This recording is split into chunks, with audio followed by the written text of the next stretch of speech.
शिवसेनेचे आमदार संजय गायकवाड आपल्यासोबत आहे. भाऊ, काल जो प्रकार झाला मंत्रालयामध्ये, तो कसा, म्हणजे कशा पद्धतीने तुम्ही तो हाताळला?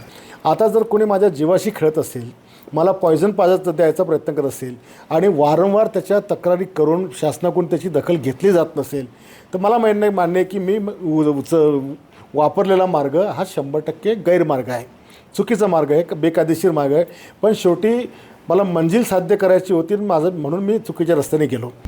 आता isakal.com आहे देशातील नंबर 1 ची मराठी न्यूज वेबसाईट. प्रत्येक अपडेटसाठी isakal.com ला नक्की भेट द्या. मी त्याला सौम्य शिक्षा देण्याचा प्रयत्न केला. मान्य, आता हे म्हणतील तुला काय अधिकार आहे? मला माझा रक्षण करायचा अधिकार आहे. मी काही महात्मा गांधी नाही की मला कोणी गालात थापड मारली मी म्हणून इकडून मार म्हणून. मी उत्तर देणारा माणूस आहे, माझा तो स्वभाव आहे. त्याच्यामुळे मला त्या गोष्टीचा अजिबात पश्चाताप नाही आहे आणि कायदेशीर कारवाई कोणी फिरतच देत नाही आहे. आणि मी त्याला काही जीवाने मारायचा प्रयत्न केला नाही आहे. मी त्याला सौम्य प्रसाद त्या ठिकाणी दिला. एखादा माझा हेतू जर त्याला फार मोठी इजा पोहोचायचा असता, त्याला जीवाने मारायचा असता, ती गोष्ट वेगळी होती. पण असं नव्हतं. ती केस NC मॅटर आहे. करून NC मॅटर दाखल होईल, मला पण कायदा कळतो. याच्या पलीकडे कुठलीही कारवाई होऊ शकत नाही. त्याच्यामुळे कारवाई केली तर मी कारवाईला पण सामोरं जायला तयार आहे. आणि राजीनामा या चोरांच्या भन्नार मी देणार, यांनी मला निवडून आणलं का? माझ्या मतदारसंघातल्या 92,000 लोकांनी मला मतदान केलं.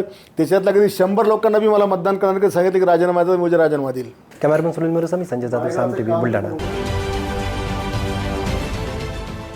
देश विदेशातील प्रत्येक घडामोडींचे लाईव्ह अपडेट मिळवण्यासाठी आता साम टीव्हीच्या सर्व सोशल मीडिया प्लॅटफॉर्मला लाईक, फॉलो आणि सबस्क्राईब करा. तसंच सर्व नोटिफिकेशनसाठी बेल आयकॉन प्रेस करायला विसरू नका.